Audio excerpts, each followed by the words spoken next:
పత్రికా మిత్రులకి నమస్కారం.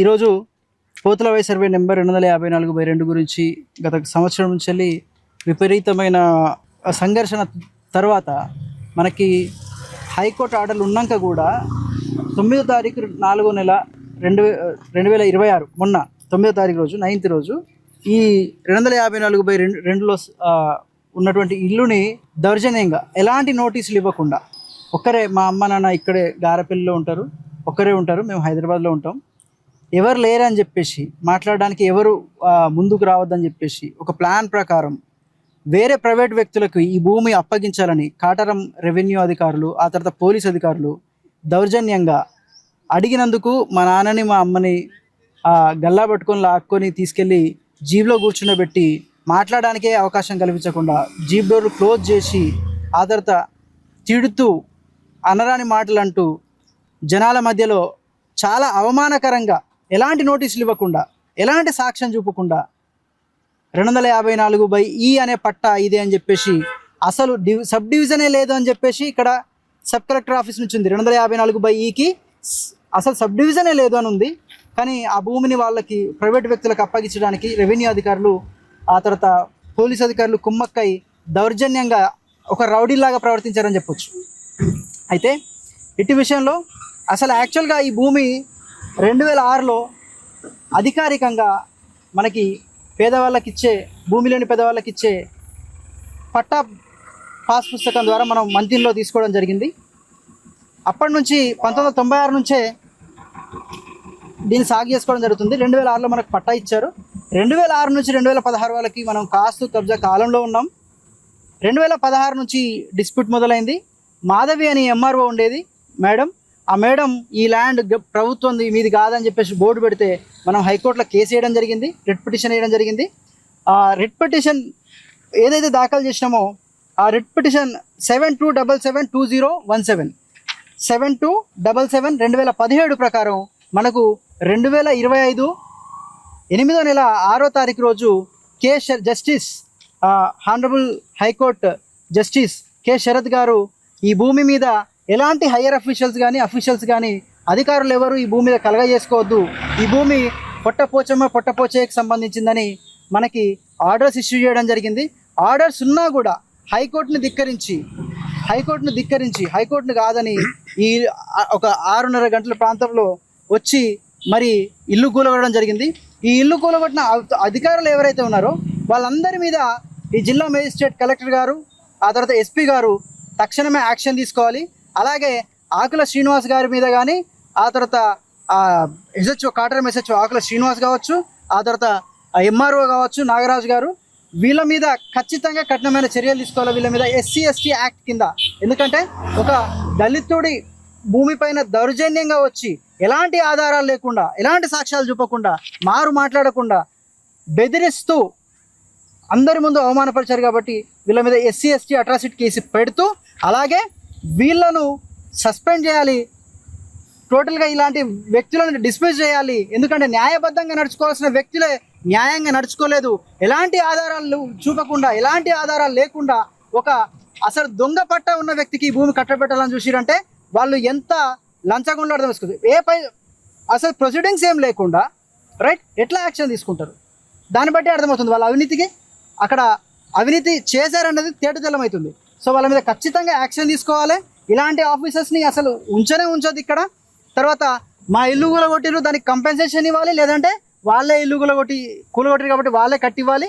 ఆ తర్వాత ఏం చెప్తున్నామంటే హైకోర్టు ఆదేశాలు ఉన్నాయి. ఒకవేళ మీకు కొట్లాడాలనుకుంటే హైకోర్టుకి వెళ్ళి మళ్ళీ మా మీద ఏమైనా పిటిషన్ వేయండి, హైకోర్టు ద్వారా తెలుసుకోండి. కానీ ఇక్కడికి వచ్చి మమ్మల్ని మానసికంగా, శారీరకంగా శోభకు గురి చేసి మాకు నిద్ర లేకుండా మమ్మల్ని ఇబ్బంది పెట్టే ప్రయత్నం ఏ ఒక్కరు చేయొద్దని, ప్రైవేట్ వ్యక్తులు కూడా ఈ భూమి పైన పట్టించుకుంటే లీగల్గా వాళ్ళని ఎదుర్కొంటామని, అలాగే వాళ్ళు చాలా రకాలుగా ఇబ్బంది పడాల్సి వస్తుందని చెప్పేసి మేము వాళ్ళని హెచ్చరిస్తున్నాం. ఈ ల్యాండ్ విషయంలో ఎవరు కలగజేసుకోవద్దు దయచేసి.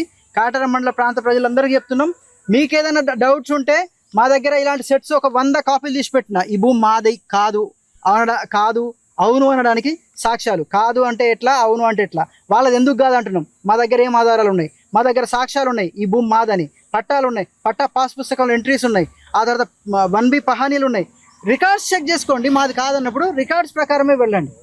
మాకు చట్టం అంటే గౌరవం ఉంది, మేము చట్టాన్ని గౌరవిస్తాం.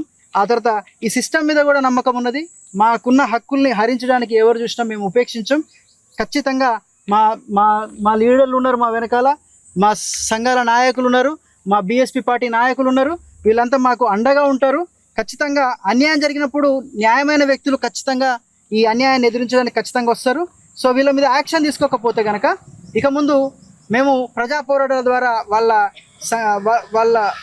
వాళ్ళని ఖచ్చితంగా న్యాయపరంగా అలాగే పోరాటాల ద్వారా వాళ్ళకు ఖచ్చితంగా శిక్ష పడేటట్టు చేస్తామని చెప్పేసి తెలియపరుస్తూ, అలాగే కాటారం మండల ప్రజలందరికీ విజ్ఞప్తి చేస్తున్నాం, ఇలాంటి సందర్భాల్లో న్యాయం వైపు నిలబడాలి. అన్యాయం జరుగుతుంటే చూస్తూ కూర్చుంటే మరి అందరికీ జరిగినప్పుడు అంటే మీ ఇంటి వైపు కూడా ఇలాగే రావచ్చు, మీకు కూడా ఇదే జరగవచ్చు. అప్పుడు మేమంతా ఖాళీగా కూర్చుంటే అప్పుడు మీ వైపు ఎవరు నిలబడరు. సో న్యాయం వైపే ఉండండి. మీకు ఏ డౌట్స్ ఉన్నా సరే మా దగ్గర పేపర్స్ ఉన్నాయి. ఈ పేపర్స్ని వెరిఫై చేసుకోండి. ఎంఆర్ఓ ఆఫీస్ దగ్గరికి వెళ్ళండి, ఆర్డీఓ ఆఫీస్ దగ్గరికి వెళ్ళండి, జిల్లా కలెక్టర్ దగ్గరికి వెళ్ళండి. ఈ పేపర్స్ కరెక్ట్ కాకపోతే మా మీద యాక్షన్స్ తీసుకోవచ్చు మీరు కూడా. రైట్, ఎనీహౌ పత్రికా మిత్రులకు మరోసారి ధన్యవాదాలు తెలుపుతూ, ఖచ్చితంగా ఈ ఏదైతే ఇక్కడ డెమాలిషన్ చేసినారో దానికి సంబంధించి దాంట్లో పాల్గొన్న ప్రతి ఆర్ఐ వెంకన్న కావచ్చు, సర్వేయర్లు కావచ్చు, కానిస్టేబుల్ కృష్ణ కావచ్చు, స్వాతి కావచ్చు, ఎవరైనా సరే వాళ్ళందరి మీద యాక్షన్ తీసుకోవాలని మేము హైకోర్టులో ఆల్రెడీ కంటెంట్ ఆఫ్ కోర్ట్ కింద మళ్ళీ పిటిషన్ వేయడం జరిగింది. సో ఇక ముందు కూడా ఈ భూమి పట్ల ఎవరైనా వస్తే వాళ్ళ మీద చట్టపరంగా చర్యలు ఉంటాయని తెలియజేస్తూ ముగిస్తున్నాను. నా పేరు సదానంద మురారి. నేను బహుజన్ సమాజ్ పార్టీ జిల్లా అధ్యక్షుడిగా ఈరోజు ఇక్కడికి రావడం జరిగింది.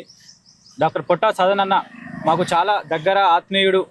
అదేవిధంగా ఒక దళిత బిడ్డ, డాక్టర్ అయి ఆయన ఎక్కడో హైదరాబాద్లో ఆయన వృత్తి చేసుకుంటూ ఉంటే ఈరోజు ఈ కాటారం ప్రాంతంలో ఇక్కడ ఊరును పట్టుకొని ఉంటున్నటువంటి వాళ్ళ తల్లిదండ్రుల మీద, వృద్ధుల మీద ఈరోజు దాడికి పాల్పడిల్లు. ఈ విషయము ఇక్కడ ఈ భూమి పైన ఏదైతే హైకోర్టు ఆర్డర్స్ ఉన్నాయన్న విషయం కలెక్టర్ గారికి తెలియదా, లేదా ఆర్డీఓ గారికి తెలియదా, రెవెన్యూ అధికారులకు తెలియదా, ఎస్పీ గారికి తెలియదా, ఈ కాటారం డివిజన్లో ఉన్నటువంటి డిఎస్పీ గారికి తెలియదా, ఇక్కడికి వచ్చినటువంటి కానిస్టేబుల్స్ని కానీ, పోలీసులను కానీ, రెవెన్యూ అధికారులను కానీ ఏ విధంగా ఇక్కడికి పంపిస్తారు అని చెప్పి మేము ఈరోజు డిమాండ్ చేస్తా ఉన్నాం. మేము గట్టిగా అడుగుతా ఉన్నాం. ఈరోజు రాష్ట్ర వ్యాప్తంగా ఎన్నో దాడులు జరుగుతూ ఉన్నాయి. కర్ల రాజేష్ని తీసుకుపోయి స్టేషన్లో లాకప్ డెత్ చేసిళ్ళు, ఇప్పటి వరకు చర్యలు లేవు. అదేవిధంగా షామీర్పేటలో ఇంటర్ క్యాస్ట్ మ్యారేజ్ చేసుకున్న ఒక బీసీ బిడ్డను తగలబెట్టిలు, చర్యలు లేవు. ఈ రోజు వరకు 200 రూపాయలు లేవని చెప్పి గుళ్ళో ఒక పసిబిడ్డను కాలుతో దాన్ని చంపేసిళ్ళు, చర్యలు. అదేవిధంగా ఈ దళితులను కూడా ఈ కాటారంలో ఉన్నటువంటి ఈ దళిత బిడ్డల మీద కూడా దాడి చేసి పెద్ద ఎత్తున దాడి చేయడానికి కుట్ర జరిగింది. మిత్రులారా, మీరందరూ కూడా అర్థం చేసుకోవాలి. ఈ రోజు బహుజన్ సమాజ్ పార్టీ నుంచి మేము వచ్చి కలగ చేసుకొని ఇక్కడ ఉన్నటువంటి వివిధ సంఘాల నాయకులు కలగ చేసుకున్నారు కాబట్టి ఈ రోజు ఈ దళిత బిడ్డలు నిలబడి మాట్లాడగలుగుతున్నారు. లేదంటే ఈ రోజు వీళ్ళ మీద కూడా అతి పెద్ద కిరాతకమైన దాడి చేసేటువంటి కుట్ర జరిగింది. ఈ రోజు హైకోర్టు ఆర్డర్స్ ఉన్నప్పటికీ కూడా చట్టాన్ని అతిక్రమించి మీరు ఈ దళిత బిడ్డల మీద ఎట్లా దాడి చేస్తారు? ఒక అధికారులు నోటీసులు లేకుండా, ప్రొసీడింగ్స్ లేకుండా భూమి మీదకి వచ్చి వాళ్ళని ఎల్లగొట్టి వాళ్ళను తిడుతూ లేదా వాళ్ళ మీద దుర్భాషలు ఆడుతూ వాళ్ళ ఇంటిని కూలగొట్టేటువంటి పరిస్థితి ఈరోజు తెలంగాణ రాష్ట్రంలో ఉన్నదంటే రాష్ట్రంలో ఏం పరిపాలన జరుగుతూ ఉన్నది, ఏం పాలన జరుగుతూ ఉన్నది? మేము ఈ విషయాన్ని తీవ్రంగా ఖండిస్తూ ఉన్నాం బహుజన్ సమాజ్ పార్టీ తరఫున. మా రాష్ట్ర అధ్యక్షుల వారికి కూడా మేము ఈ విషయాన్ని తీసుకుపోయినాం అక్కడి వరకు. ఆయన కూడా రానున్న రోజుల్లో దీనికి కనుక న్యాయం జరగకపోతే, అతి త్వరలో న్యాయం జరగకపోతే రాష్ట్ర వ్యాప్తంగా కూడా మేము సెక్రటరీ గారిని, ప్రిన్సిపల్ సెక్రటరీ గారిని అక్కడికి పోయి సీఎం ఆఫీస్ దగ్గర కూడా మేము ధర్నాలు చేయాల్సిన అవసరం ఉంటుంది. మేము కూడా ప్రతి విలేజ్లో, ప్రతి జిల్లాలో పెద్ద ఎత్తున నిరసన కార్యక్రమాలు తెలియజేస్తాము. ఎందుకంటే అనేక మంది దళితుల మీద దాడులు జరుగుతూ ఉన్నాయి. ఒకరోజు దొరలతో కొట్లాడినాము, ఈరోజు రెడ్లతో కొట్లాడుతూ ఉన్నాము, ఇలా అధికారులతో కూడా కొట్లాడాలా. అధికారులు ఎవరి తరఫున వాళ్ళు రిప్రజెంటేటివ్స్గా ఇక్కడ ఉన్నారు, ఎవరి తరఫున వాళ్ళు అధికారులుగా ఉన్నారు? ప్రజల తరఫున ఉన్నారా, లేదా దొరలకు, రెడ్లకు వాళ్ళ తరఫున అధికారులుగా ఉన్నారా? వాళ్ళు ఎవరి కోసం పనిచేయాలా? ఈరోజు అర్థం చేసుకోవాలా. తెలంగాణ రాష్ట్ర వ్యాప్తంగా కూడా మేము ఇక్కడ ఉన్నటువంటి డిఎస్పీ గారిని, ఇక్కడ ఉన్నటువంటి ఎస్పీ గారిని, ఇక్కడ ఉన్నటువంటి కలెక్టర్ గారిని మేము డిమాండ్ చేస్తూ ఉన్నాం. ఈ హైకోర్టు ఆర్డర్స్ ఉన్నప్పుడు మీరు ఎట్లా దీన్ని సమర్థిస్తారు? మీరు ఎందుకు ఇంతవరకు చర్యలు తీసుకోలేదు? పోలీసులను ఎట్లా తోలుతారు మీరు అని చెప్పేసి మేము డిమాండ్ చేస్తూ ఉన్నాం. వీళ్ళని జీప్ ఎట్లెక్కిస్తారు, పోలీస్ వెహికల్ ఎట్లెక్కిస్తారు మీరు నోటీసులు లేకుండా అని చెప్పి మేము తీవ్రంగా ఖండిస్తూ ఉన్నాం ఈ సంఘటనను. రానున్న రోజుల్లో కూడా అతి త్వరలో దీనికి న్యాయం జరగకపోతే, సత్వర న్యాయం జరగకపోతే ఇక్కడ కూలగొట్టినటువంటి ఇంటిని కూడా వాళ్ళు మళ్ళీ రీప్లేస్మెంట్ చేయాలా, మళ్ళీ కట్టియాలా, లేదా నష్టపరిహారమైనా వాళ్ళు కట్టించాలా, చెల్లించాలా అని చెప్పేసి డిమాండ్ చేస్తూ తమ్ముడు బీఎస్పీ జిల్లా అధ్యక్షుడు తమ్ముడికి అందరికీ జైభీములు తెలుపుకుంటూ, ఈ సంఘటన ఇది బాధాకరమైన సంఘటన. మరి అధికారులకు అన్నీ తెలిసి కూడా ఈ దళితులతోని ఏమీ కాదు మాకు అనే అహంకారంతో పొట్టపోసన్న కష్టజీవి, నేను చిన్నప్పటి నుంచి చూస్తున్నా, ఒక ట్రాక్టర్ కొడుకొని నీళ్లు కొట్టుకుంటూ బతికినటువంటి జీవి ఇక్కడ ఏదో మెరుగు కోసమో పిల్లల పై చదువు కోసమో దానికోసమో కష్టపడి ఇక్కడ ల్యాండ్ తీసుకుంటే, ఇది అగ్రవర్ణ కులాలు కావచ్చు, ఇంకా వేరే కులాలు కావచ్చు, దళితుడితోటి ఏమీ కాదు మాకు అనే ధోరణిలో అన్న ఇల్లు కూలగొడితే మాకు చాలా బాధ అనిపించింది. ఇటువంటి సంఘటనలు పల్లెల్లో కానీ ఈ డివిజన్లో ఉన్నటువంటి మండలాలలో కానీ కాకుండా చూడాలి అధికారులే. దీన్నే మీరు ఆదర్శంగా తీసుకోవాలి. ఇప్పుడు ఇవాళ ఈరోజు ఇది కోర్టుకు వెళ్ళి వాళ్ళు కోర్టులో కొట్టాడి ఈ భూమి మాదు అని నిరూపించుకున్నారు. అధికారులకు తెలవాలి ఇది ఇటువంటి దళితుల మీద దాడులు జరిగితే వీళ్ళంతా ఒకటవుతారు. తెలివి కల్లోళ్ళే ఉన్నారు, ఇలా తెలివి తక్కువ వారు లేరు. దళితులు అంటే చిన్న చూపు చూడకండి అధికారులారా, మీకు మేము ఒకటే చెప్తున్నాం. ఆ రోజు మేము దొరల కింద పనిచేసినాం కావచ్చు, ఇలా చదువుకున్నాము. మా అంబేద్కర్ ఇచ్చిన ఆశయాలను, ఆయన ఇచ్చిన చదువును చదువుకొని మా బిడ్డలు తెలివి కల్లోళ్ళై దేనికైనా కొట్లాడడానికి రెడీగా ఉన్నారు. ఇలాంటి అన్న మీద జరిగినటువంటి దాడులు మరి ఎక్కడ జరగద్దని నేను మీకు హెచ్చరిస్తున్నా.